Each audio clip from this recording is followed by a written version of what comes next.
President and CEO of Blue Pond, and this is my weekly address for Tuesday. Today is Tuesday, June 25th, 2024. We have a lot going on this week. As the week goes on, please do check your calendars for any room changes, in particular tomorrow, because we do have a couple of events on campus that are moving regularly scheduled calendar events to different rooms.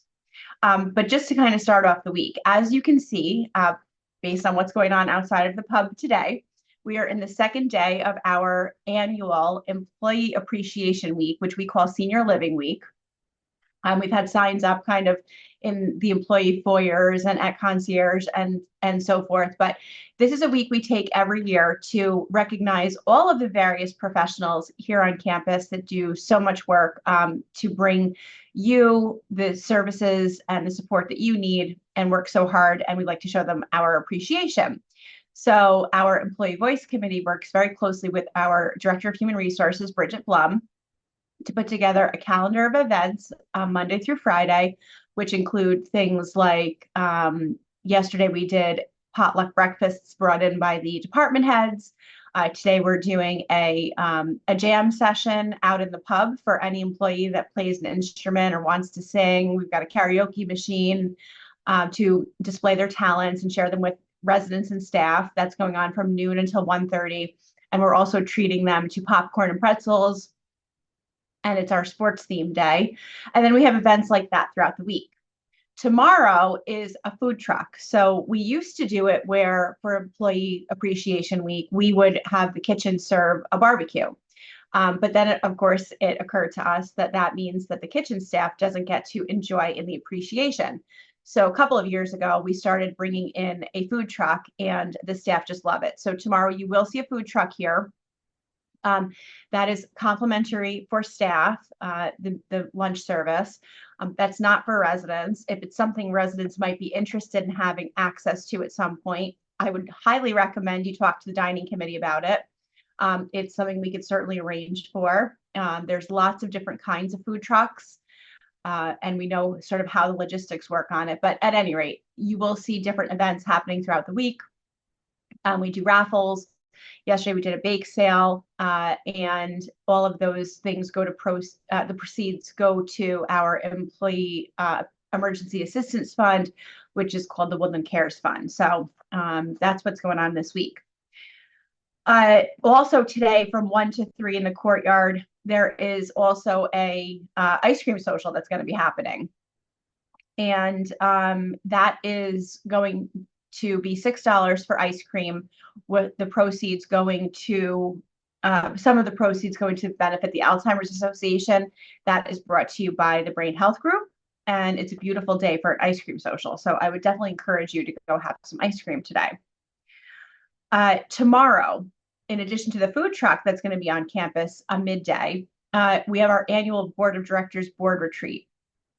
So the classroom will be filled with the board of directors tomorrow from morning until late afternoon, having a meeting and then having a board retreat on a variety of topics. We do bring in invited speakers on items of interest to the board. So that will be tomorrow in the classroom. And then tomorrow at 3 p.m. in the PAC is the quarterly resident association meeting.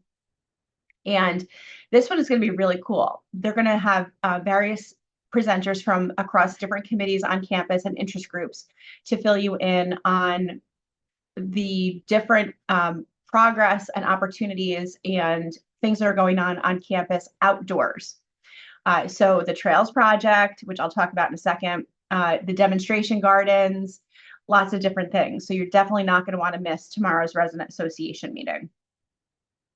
One thing that did come off the calendar, I mentioned this last week, we had a wine tasting scheduled for this afternoon, and that has been postponed. We will be coming up with a new date for that. And then looking down the road a little bit, we do have Dr. Grunfeld, who is a professor of Latin American literature and cinema at Vassar College, is actually going to be coming on Saturday. Dr. Grunfeld will be presenting the film Like Water for Chocolate, Mexican Cinema, which is a Mexican romantic drama in the magical realism style. After the film airs, which will start at 1 p.m., there will be refreshments and discussion of the film with the professor. So if you're interested in that, this is part of our invited speaker program, and that will be on Saturday. Now, on to the trails. As you know, the enhancements of our trail system began last week, and they're making some great progress. I know that residents are interested in kind of seeing what's going on, but we are asking you to avoid going on both the McBride Trail and the Branch Trail until the work is completed because there's heavy equipment. They have disrupted the earth in order to reroute the trails to meet the trail standards. So please try to avoid the temptation to kind of go and see what the progress is like. Tom and I did take a walk today to go and check everything out, and they're coming along fabulously. So what was, a bit more than a footpath, but certainly less than a developed, to a safety standard trail system is really getting there, including, drainage being installed, grading changing so that it's less steep up to a certain trail standard, the addition of actual rest points on the parts where the grade is a little bit steeper. And again, this is in keeping with the trail standard that the trails are being built to. I think you all are aware at this point that we hired a trail consultant, that this is all they do. And they designed a trail system for us. We kind of gave them the specifications and said, we want to make this accessible to our residents within reason. Obviously, not every single resident is going to be able to utilize these trails because they are outdoors and they're not going to be completely flat or paved. But they're certainly going to be significantly better in terms of access than what we had before. But it was great to see the progress, and I think that you're all just going to be so excited once they're done. I do plan to have a ribbon cutting. We did that when we dedicated the Branch Trail several years ago, so look for that to be added to the calendar just as soon as they tell us that they're done, and we'll do a nice ribbon cutting for that. A couple of other notices. You should have all received notice that this week we are going apartment up to apartment, and I think also in the cottages, to make sure that the condensate lines coming out of your action packs, which are your HVAC units in your closets there, that the little plastic tubes that run outside to let the condensate out, that they're not clogged with dust, pollen, or anything else. Because we have had a couple of those back up. It's not uncommon because as people are cranking up their AC, any debris that might have accumulated in those very thin condensate lines, in the intervening year, can actually really cause an issue, because if the condensation from the air conditioning cannot escape through the condensate line and go outside down those conduits along the side of the building, then they back up into your apartment. And that obviously can create, a flood risk, certainly for the people below you if the water seeps down, and for your own home. So we are doing this apartment to apartment without notice, and we are going into all apartments. So even if you have not given permission for us to go in when you're not home, there are certain projects that have a life safety impact that are an exception to that. And this is one of those. So we will knock several times and we will announce ourselves. But this is a safety concern, and we will be doing that until they're all completed. This Friday is our next scheduled lawn treatment. And a couple of you have asked, and I have forgot to address this at the last management Q&A, so I'll do it now and let you know sort of why this is something that we do. So when Woodland Pond was constructed, there was never any topsoil laid.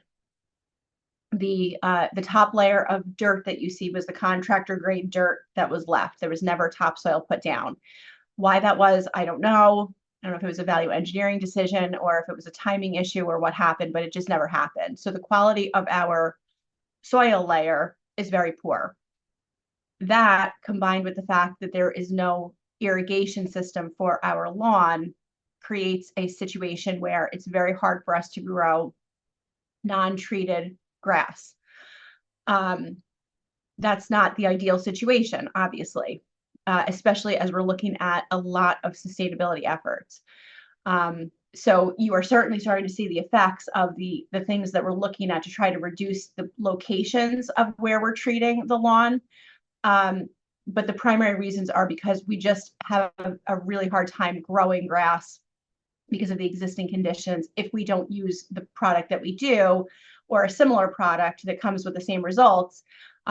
Contrary to popular belief, the product that we use is a weed and feed. This is not just an herbicide or pesticide, it's actually a fertilizer. That's the primary reason that we use the products that we use.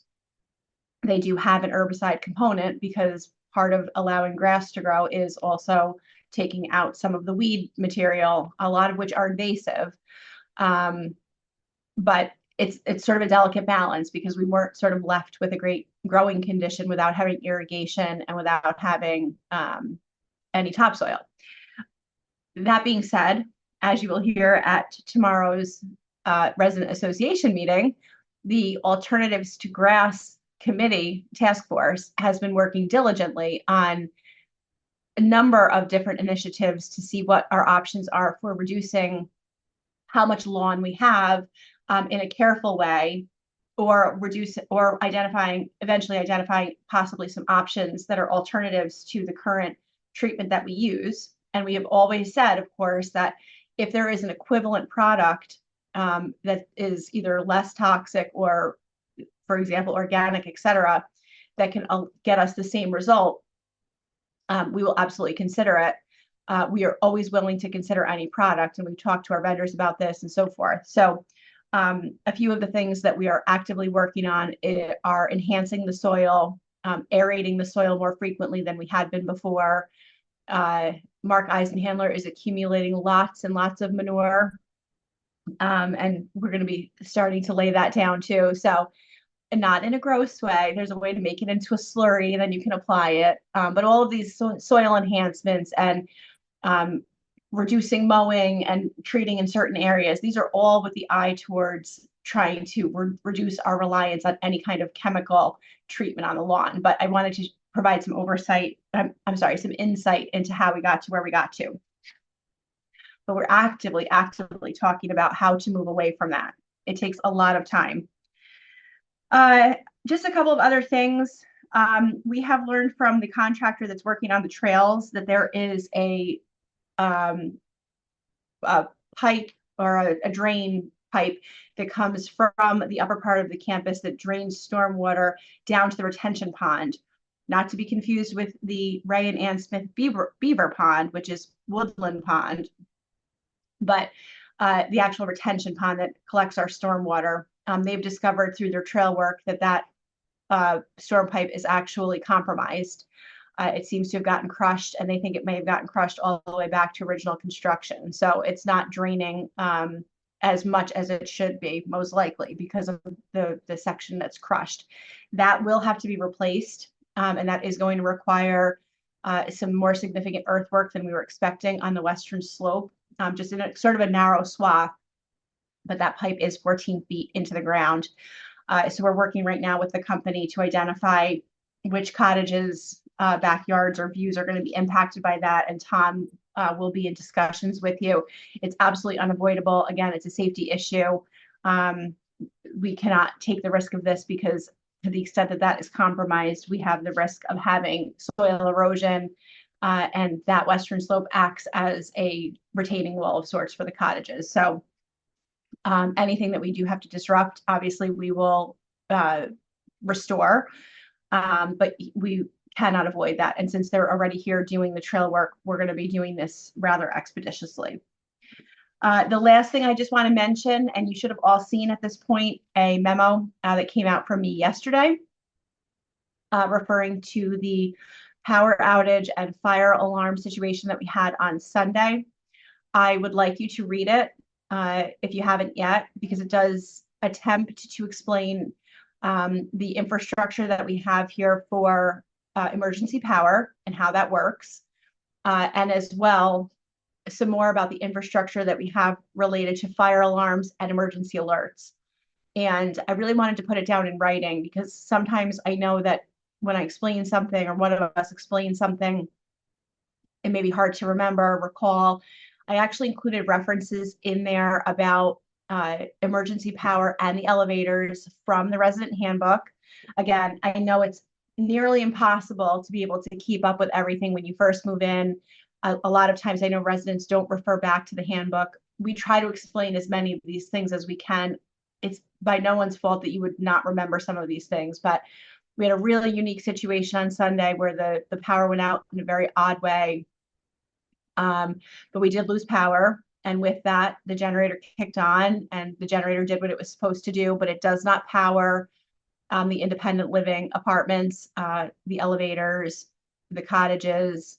It's really focused on life safety for the health center and the main kitchen, and then emergency lighting in the community building and so forth, as well as some other areas. And that was by design, and that was by fire building code at the time that the building was built. So it works well when it needs to. But I know a lot of times residents are caught by surprise when the independent living elevators, for example, don't work in a power outage. This is why you'll hear me periodically 4, 5, 6 times a year say, if you cannot ascend or descend a set of stairs in the need of an evacuation, we need to make sure that you've notified concierge of that. We've never had to evacuate independent living, knock on wood, but it's really important that we know that you don't feel confident or that you cannot ascend or descend a set of stairs, so that if we ever had to evacuate, that when we're sending our team or first responders to the people in need, that we're sending them strategically, because the people that can evacuate on their own need to evacuate on their own if we ever have to. And the folks that need the assistance, we need to know who they are. The other thing that I encouraged in that letter is our physical therapy team is absolutely phenomenal in helping residents that have a fear of steps. And you certainly have the ability under your Medicare benefits to access training or physical therapy for gaining strength and balance and confidence in being able to ascend or descend a set of stairs. And it will surprise you because it's not always a face first situation. Sometimes, depending on your particular physical condition, maybe some of your physical limitations or health diagnoses, the rehab team may train you to take stairs actually facing the rail and do a side step. And I know a lot of people don't think about that. A lot of times that's a very safe way. So step up, holding onto the rail with 2 hands. There's lots of different techniques to safely do stairs, though, that you probably haven't thought about. And I know that Sunday was probably a reminder to some people, especially those that got stuck, downstairs and wanted to go upstairs or down to their apartments. But physical therapy is a great way to gain strength and balance and some more assurance in yourself about being able to do stairs. And you just need a prescription from your doctor. If you have any questions about any of that stuff related to the emergency things, obviously you'll see in there that the number one thing we can't possibly reiterate enough is that when you hear the overhead fire alarms going off in the halls, please do not call or come to concierge. It was chaotic on Sunday at the desk. I think people forgot about that expectation. And the problem with that is concierge is the number one person that's reading off the fire alarm panel to the first responders, and they have to be able to manage that condition. So please just stay away from concierge. Please don't call. The exception to that is if you are hearing an alarm and it's a smoke detector in your apartment or cottage, then in that case, you have to call concierge. I'm talking about when you hear the alarms going off like in the main hallways. Obviously, if your own smoke detectors are going off or smoke detector in your home is going off, we need you to call concierge so that you can report to us that you have a smoke detector going off so that we can be responding. I think that's all I have today. I hope you have a great day, and I will see you soon. Thank you.